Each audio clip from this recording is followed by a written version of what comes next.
یہ سب چیزیں تقسیم کرنے والی ہیں، بی جے پی کی پالیسی کے مطابق اجمل بات کرتے ہیں اور اس کا 100% پورا فائدہ بی جے پی اٹھاتی ہے۔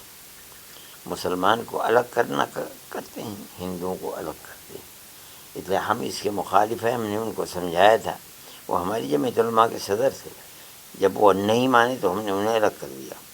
اب وہ کھل کر کے اپنی پارٹی کی بنیاد کے اوپر ہندو مسلمان کو تفریق میں ڈال کر کے 100% میں کہتا ہوں کہ وہ بی جے پی کو چیف منسٹر کو فائدہ پہنچانا چاہتے ہیں، اس لیے ہم اس کے مخالف ہیں۔ جمعیت علماء یہ کام نہیں کرتی ہے۔ جمعیت علماء کہتی ہے کہ ہندو مسلم کو متحد ہو کر کے ایسے لوگوں کو میدان میں دے کر آنا چاہیے اپنی اسمبلی کے اندر جو ہندو مسلم پیار و محبت کی بات کرتے ہیں۔ جو لوگ نفرت سکھلاتے ہیں وہ ملک کے بھی دشمن ہیں اور آسام کے بھی دشمن ہیں۔ ہم اس کی بہت کھلی ہوئی ہماری تو پالیسی ہے، ہم اس کی تائید نہیں کرتے۔ ہم ان کو سمجھتے ہیں کہ وہ بی جے پی کا ہاتھ ہیں اور بی جے پی ہی وہ طاقت پہنچاتی ہے۔ جو کام کر رہے ہیں، وہ جو آپ بتا رہے ہیں کہ وہ یہ کرتے ہیں، یہ کر رہے ہیں، وہ تمام کے تمام ہندو مسلم کی بات ہے۔ وہ کہیں ایسی جگہ جہاں مسلمان کے سوا ہندو کا ووٹ بدر الدین اجمل کو مل جائے گا؟ نہیں ملے گا۔ وہ تو کام ہی یہ کرتے ہیں، کھڑے ہو کر کے جتنی سیٹیں مسلمانوں کی ہیں ان کو الگ کر لیتے ہیں اور بی جے پی ہندو کی بنیاد کے اوپر جیت جاتی ہے، اور جو کانگریس جو ہندو مسلم پیار و محبت کی بات کرے گی اس کو نکال کر کے باہر کر دیتے ہیں۔ ملک کو نقصان اسی سے پہنچ رہا ہے، اور یہ کام بدر الدین اجمل آسام کے اندر کر رہا ہے۔ ہم اس کے مخالف ہیں۔ بدر الدین اجمل کر رہا ہے یہ ہندو اور مسلمان کی تفریق کے۔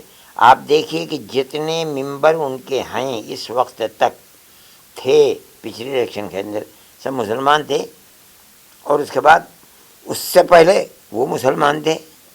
آج بھی جن چیزوں کو لے کر رہے ہیں وہ صرف مسلمان کو، اور یہ طے ہے کہ مسلمان آسام کے اندر گورنمنٹ نہیں بنا سکتا، اتنا ہے ہی نہیں مسلمان۔ تو ہندو مسلمان مل کر کے کیوں نہیں فرقہ پرستی کے خلاف لڑتا ہے؟ تبھی جیت سکتے ہیں، ورنہ نہیں جیتیں گے۔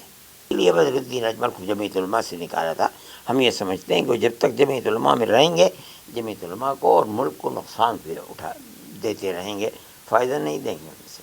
یہ سب چیزیں تقسیم کرنے والی ہیں، بی جے پی کی پالیسی کے مطابق اجمل بات کرتے ہیں اور اس کا 100% پورا فائدہ بی جے پی اٹھاتی ہے۔ مسلمان کو الگ کرنا کرتے ہیں، ہندوؤں کو الگ کرتے ہیں، اس لیے ہم اس کے مخالف ہیں۔ ہم نے ان کو سمجھایا تھا، وہ ہماری جمعیت علماء کے صدر تھے، جب وہ نہیں مانے تو ہم نے انہیں الگ کر دیا۔